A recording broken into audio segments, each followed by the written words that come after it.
who would talk to us about trauma and addiction.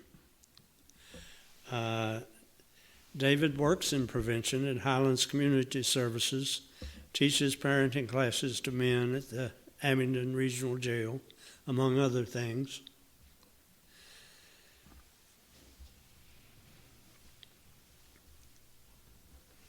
Ann is a pediatric physical therapist working with children born substance exposed and very involved with mended women lifestyle recovery.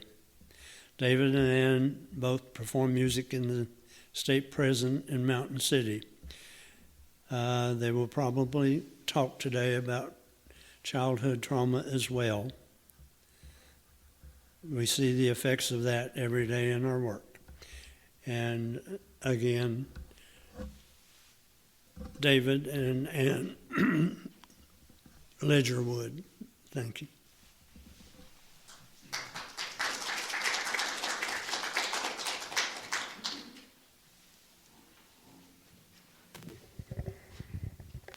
It was already on. Yeah, I'm turning it off till it gets okay. fixed. Makes a lot of noise. I think you did.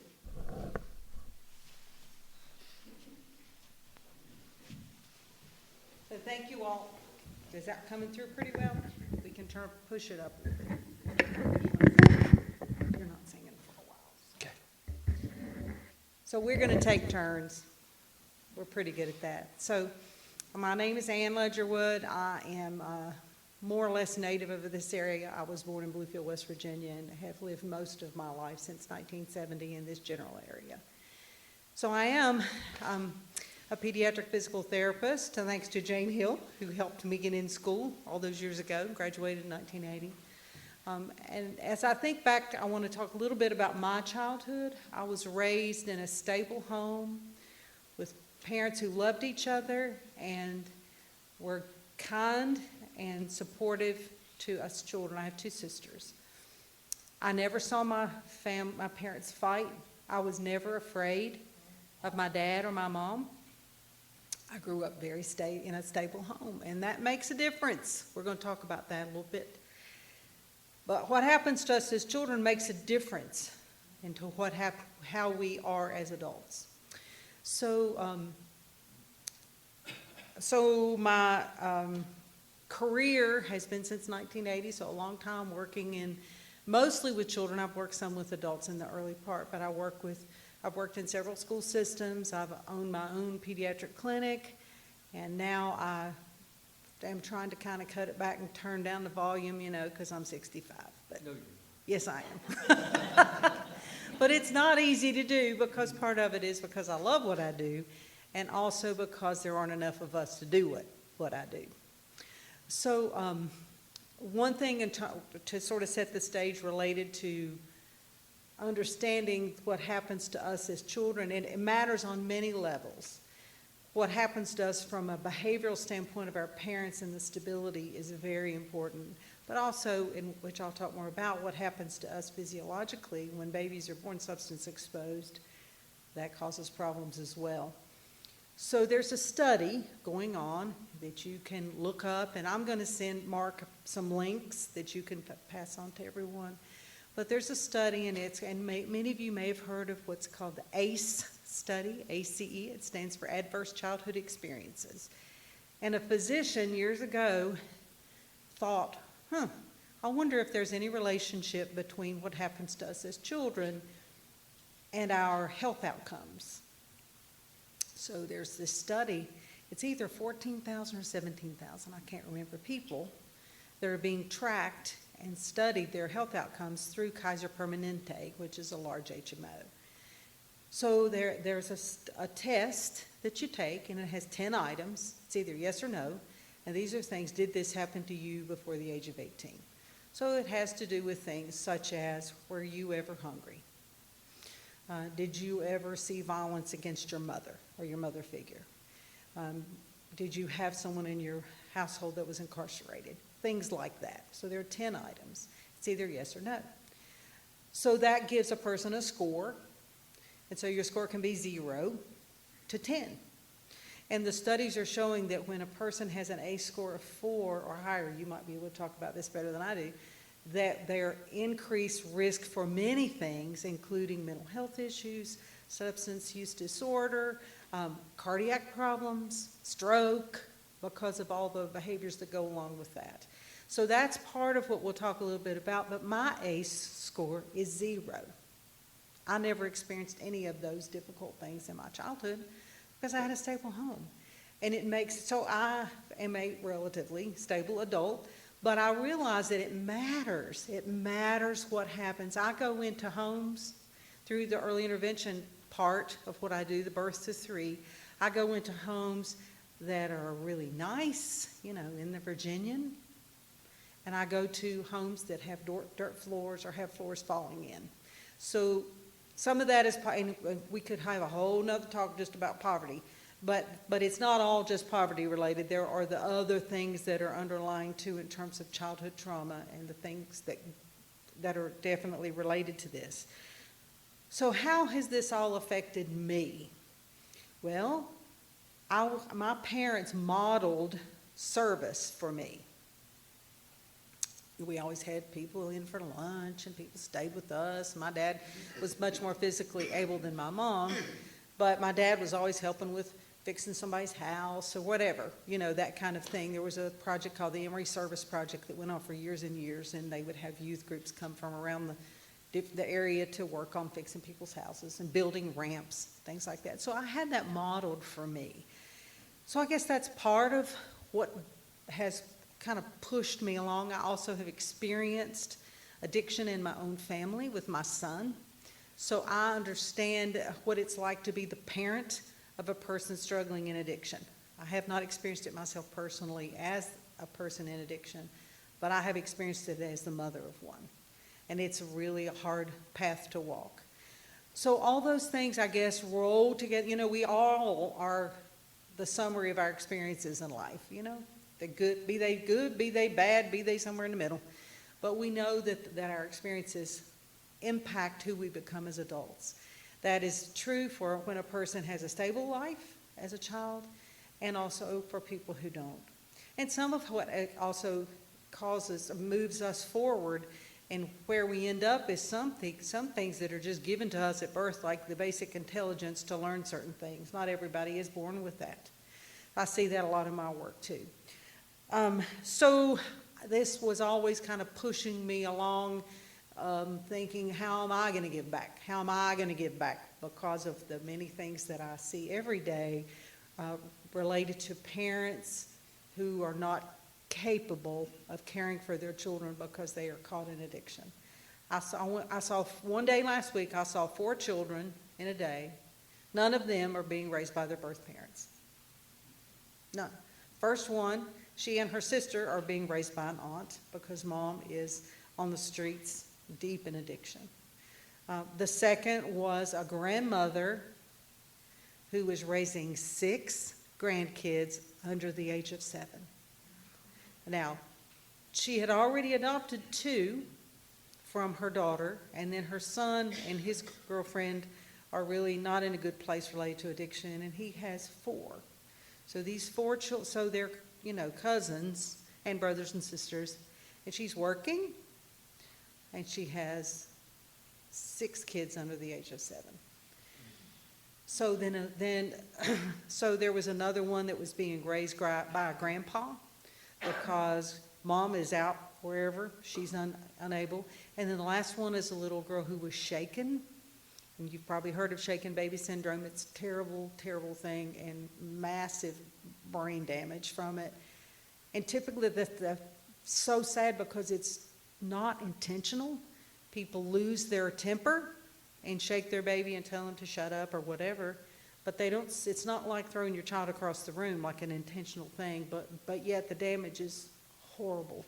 So that child has been adopted, but will never, ever do much of anything. She's almost 3 years old and she can't see, she can't move, she can't roll, she can't sit, So I see that's the kind of what my work is like, and it really impacts me to think, what can I do to help these families stay together or help the moms and dads get the help they need, because no one starts off in life, in my opinion, thinking, you know, when I grow up, I want to be a drug addict.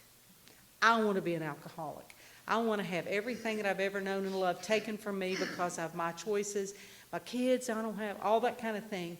So that has been part of what has motivated me all along. In 2017, we started a nonprofit. It's called Samaritan House Ministries. We used to have a thrift store in Glade, but now we still work behind the scenes helping women coming out of incarceration with temporary housing, such as putting them in a motel, which is not ideal, but is better than being on the streets. And that led to me being very interested in helping with Mended Women. But some of you, I know Bunny knows definitely about, and Jane, people that have been down there. So what Mended Women is a residential treatment facility in Abingdon on Bradley Street for women either coming off the streets, coming out of incarceration, whatever it may be. They can refer themselves, but they come there because they have addiction issues. And they're there for treatment and hopefully the step on the right direction, right? So, but we know that's only 60 to 90 days, and people who are caught in addiction, it lasts a whole lot longer. That it's taken longer to get there, and it takes longer to get out. So there's a new project, and I'm going to stop with this and hand the microphone over to David, but there's a new project coming up called the Sanctuary. And in Damascus, those of you who are familiar with Damascus, there's a white church on the main drag Laurel Avenue that was a Presbyterian church. Well, there's no congregation there now. So the Presbytery is giving that building to Hands and Feet Ministry in Damascus to be used as it's going to be sort of a step-down unit from Mended Women. It won't be a treatment facility, but it will be sober housing and accountability, which is really an important part of that. So there's a concert coming up April 7th, Sunday afternoon, April 7th at 2 o'clock at Emory and Henry in the McLaughlin Center for the Arts. And it is to raise public awareness and funds for the sanctuary. It will feature, well, the opener will be Daniel Davis. Many of you may know him. He was in Folk Soul Revival, and he's a singer-songwriter. But the main person who will be here is a musician named Mike Ferris, who is a Grammy and Dove Award winner and fantastic performer. It will be his 13th anniversary of his own birthday. So that will be the 7th, and I'll send you the links to that as well. The tickets are on sale now. They're $25 a piece. The money goes toward this project. So we encourage you, if you're interested in anything like that, and it will be a fantastic concert. The tickets will be available at a lesser rate for those in the recovery community, and if they don't have any money, we'll just get them in, because it's designed to be a celebration of recovery and the hope that is out there for people if they want it, and there's help out there now as well. So I think that's all that I'm going to say, and I'm going to give it over to David and let him talk. But we do appreciate the opportunity to come here and share with you. I'd be happy to talk to any of you after the fact of anything more that you would like to know, but I will send you I can send you lots of links. You can decide what you want to share. Okay. Thank you for having us.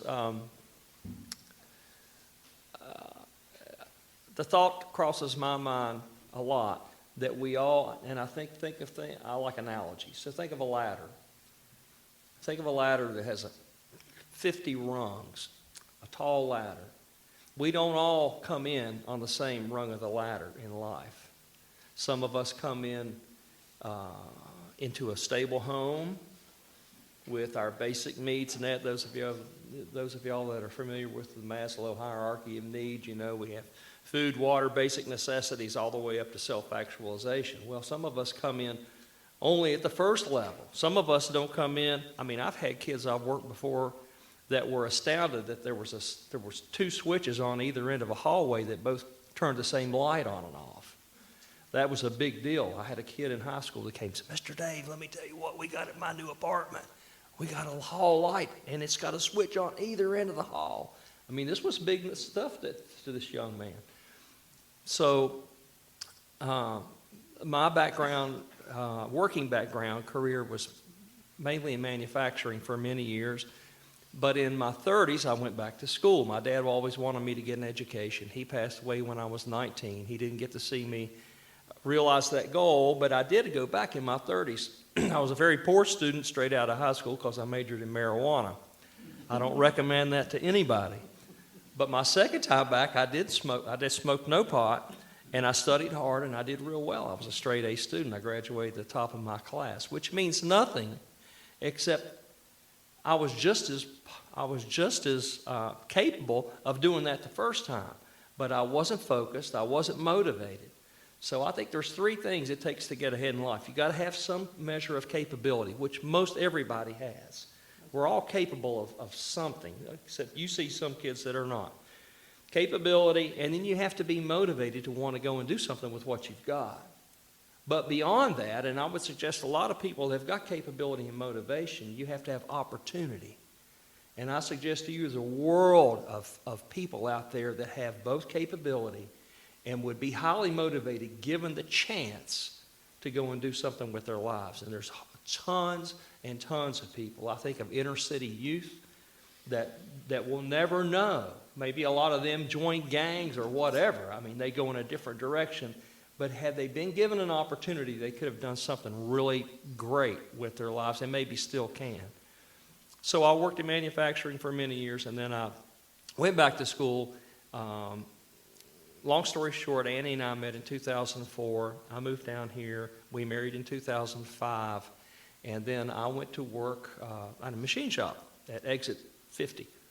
But in the midst of that, I found out about a counseling job. And I said, well, I've got a degree. This would be a good idea. So I went from the machine shop on Friday to a first grade classroom at Ray Valley Elementary School with 80 first graders on Monday. Machine shop Friday, 80 first graders on Monday. And I had a handful, about 5 or 6 that I worked with that year that had behavioral issues.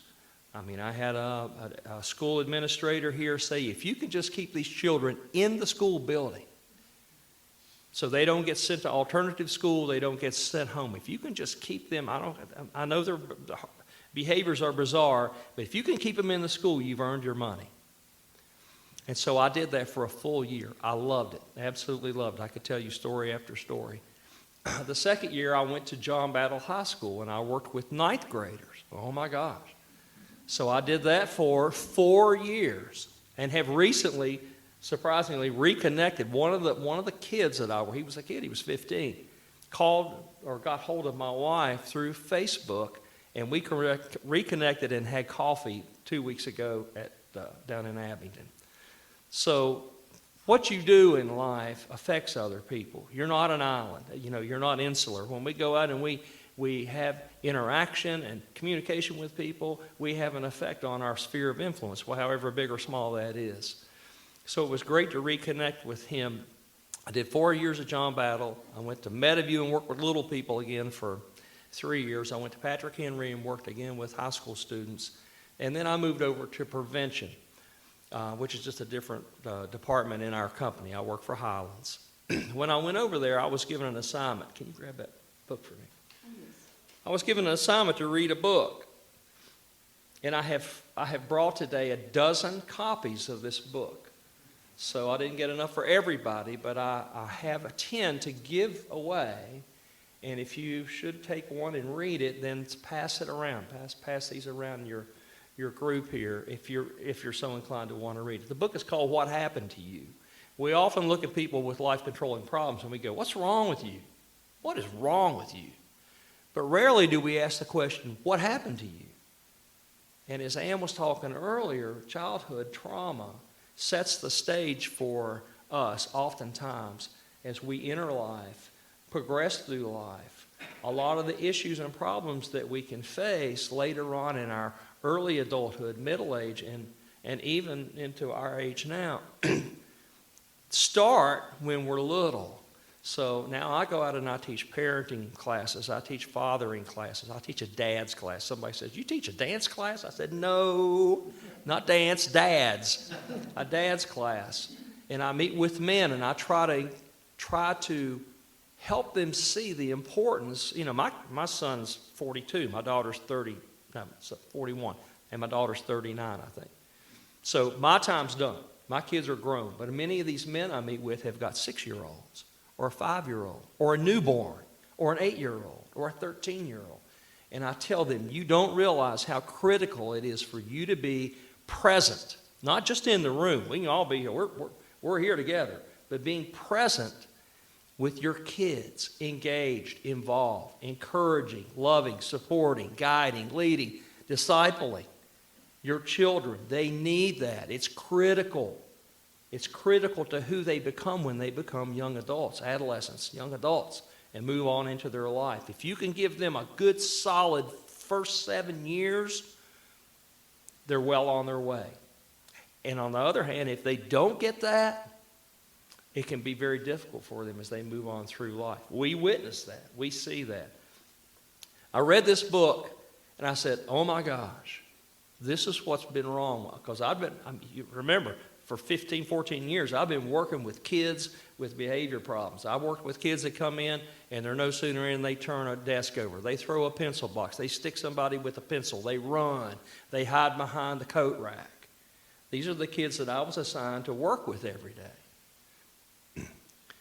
And I read this book, and I said, oh my gosh, I think this has unlocked a lot of information for me to ponder and think about, related to the kids that I've serviced and worked with now for 14 years. So I called my former boss. Her name is Crystal. I said, Crystal, I've just read a book that everybody in day treatment, which was my title when I worked in the school, said, everybody in day treatment should read this book. Oh, really? I said, yes. How many people are working? Well, I need 21 copies. I said, I'll be over in 5 minutes. And I carted a whole cart load of these books over. And I'm hoping that the staff read them, because it's very enlightening about childhood trauma, how it affects us. It gets a little bit technical in some ways. Some of it you have to just read slowly and chew on it and swallow, but it's definitely a book that you and I can read and make sense of. So, having said that, I brought a dozen copies, and I welcome any of y'all. They're in a box over here. Just come and get one if you're interested when we get done here. I go to Mountain City Prison. I meet with men over there. We both do. They know us. We've been doing this for years. Love to go. Sometimes when we leave, we don't talk much, and we talk all the time. I mean, she talks all the time. I talk a whole lot. I don't talk quite as much. No, we do. We're conversationalists most of the time. But when we leave Mountain City, oftentimes we drive for 15, 20, 25, 30 minutes and just don't say a word. You know why? Because it's a humbling experience to go in and have a conversation with a man. He'll say, you know what, this is my 32nd year. And I don't say a word. I said, but I heard what he said. This is my 32nd year. And I think to myself, you can't be the same man you were when you came in here. 32 years.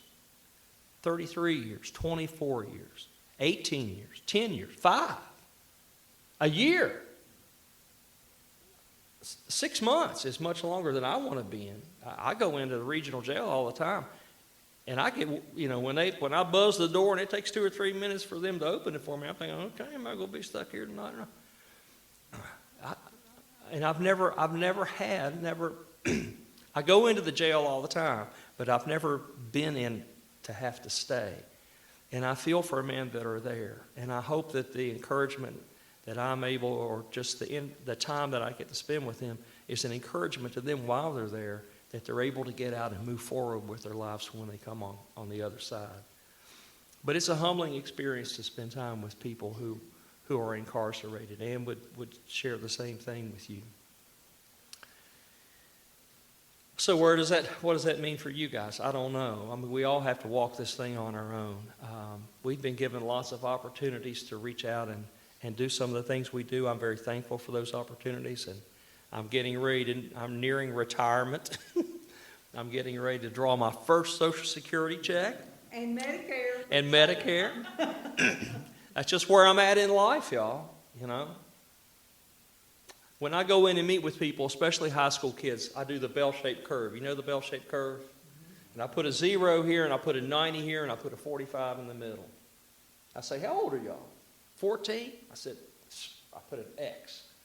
Just starting up this side of the curve. And I said, you know where I'm at? I said, I'm over here. I'm starting on the downside. In fact, I'm well on my way down past 45. I'm 66 and a half, almost. And I say the days ahead of me are fewer by far than the days behind me. So I don't want to waste my time. I mean, I'm not anal about it. I don't get bent out of shape if I take a nap, but I'm just saying I value my time. I value time now. I realize the importance of time that I have. Now, you guys haven't even started up the hill yet. Well, but let me tell you, as an old person, take good care of yourselves. You get two lungs, one liver, 2 kidneys, 2 arms, 2 legs. You get 1 rig, and you better take good care of it. Don't put anything in it that doesn't belong there. You wouldn't get a Corvette and put sand in the gas tank. I said, so take care of yourself, because you might live to be as old as me. And the better care you take care of yourself now, the better your chances of having a long, prosperous life as you go through. So when I get into substance abuse with them, that's what I tell them. But I'm just very thankful for the opportunities that I've been given in life to, number one, to go to school and have an education. That was a great benefit to me. To have met great people, to have married my lovely wife here. I tell her, I said, you don't walk on water, but you barely get your feet wet. She's the finest girl I know. And once again, the books are here. I encourage you to read that and pass that around and educate yourself. There's much information on the internet about ACEs, adverse childhood experience, and how those things have an effect on us that you're welcome to look up as you have time or interest to do that. So I'm going to... Can I share one? Oh, absolutely.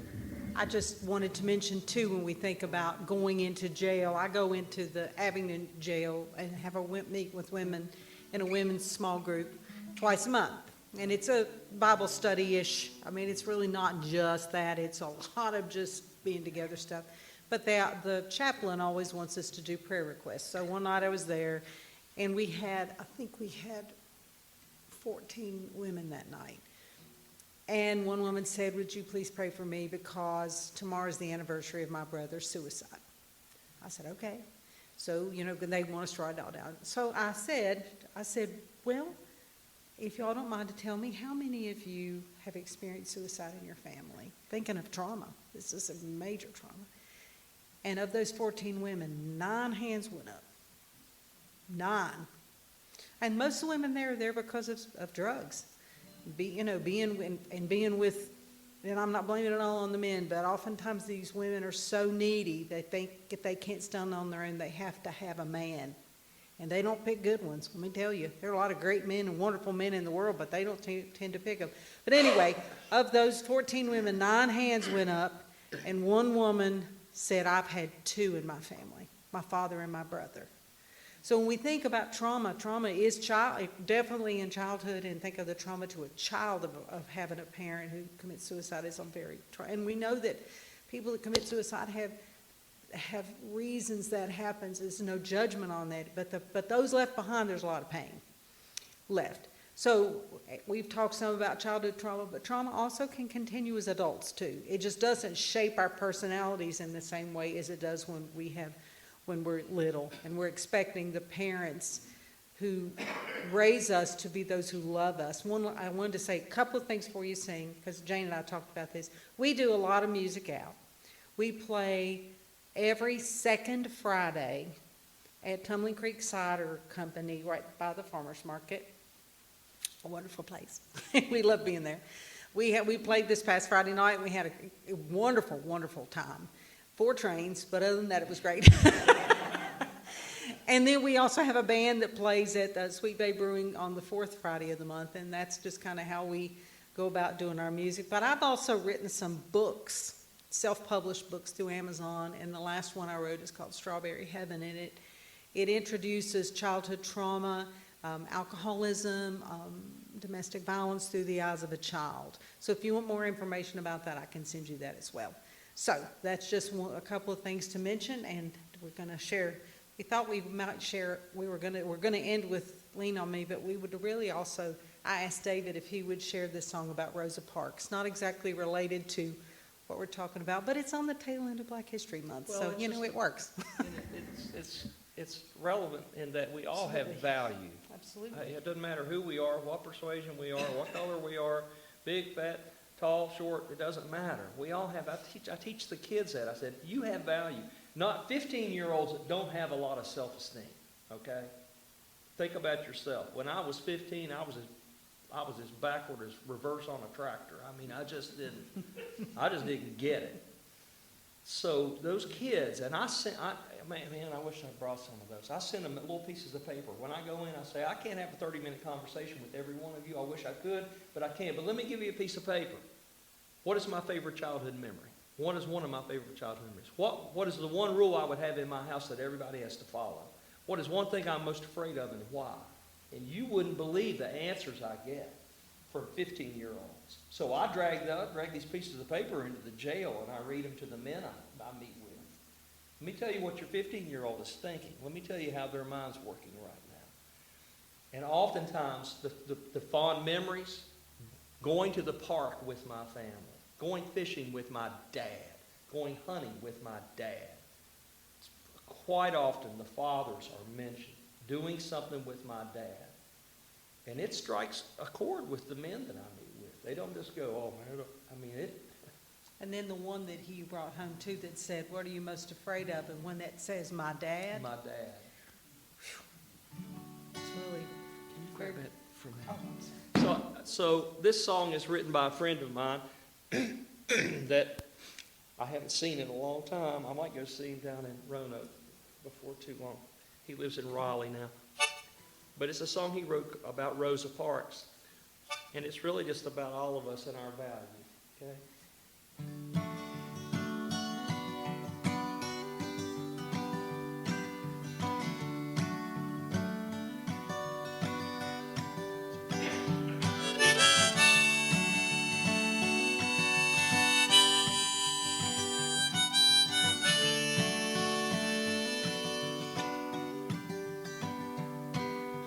Rosa Parks, she didn't give up her seat to that white man on that busy street.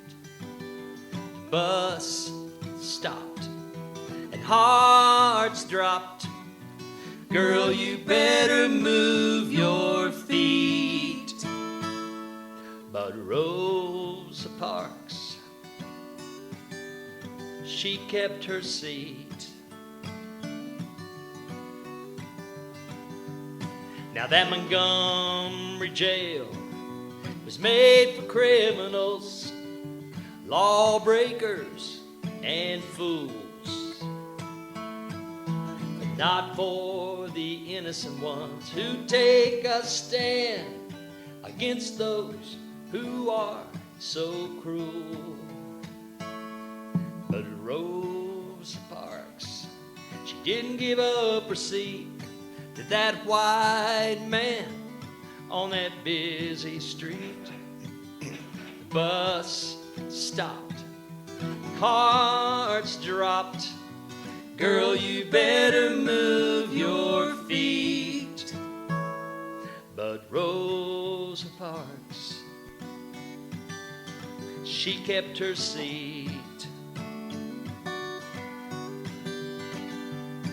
To the back of the bus, the back of the line. You better wait your turn, are you colorblind? This is the way things have always been. You better get used to it, 'cause it ain't never gonna end.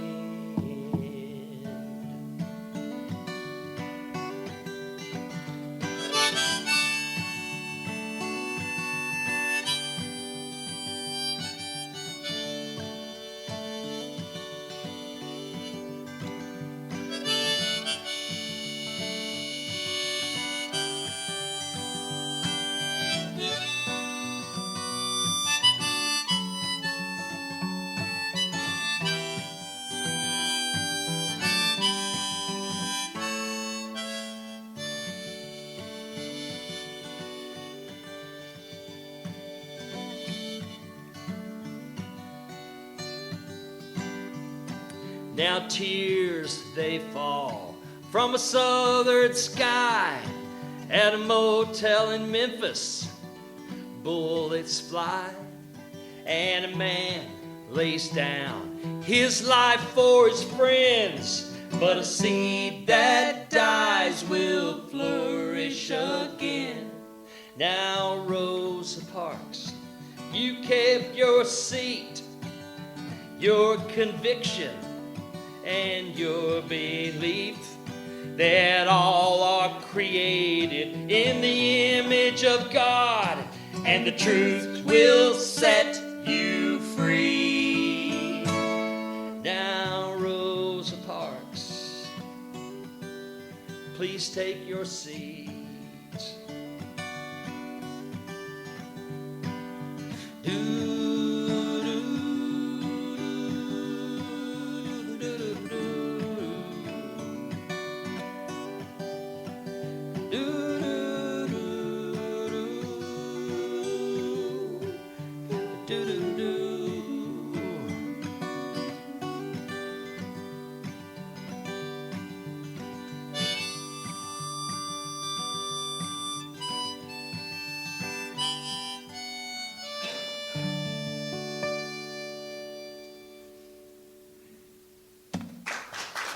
Thank y'all for letting me share that with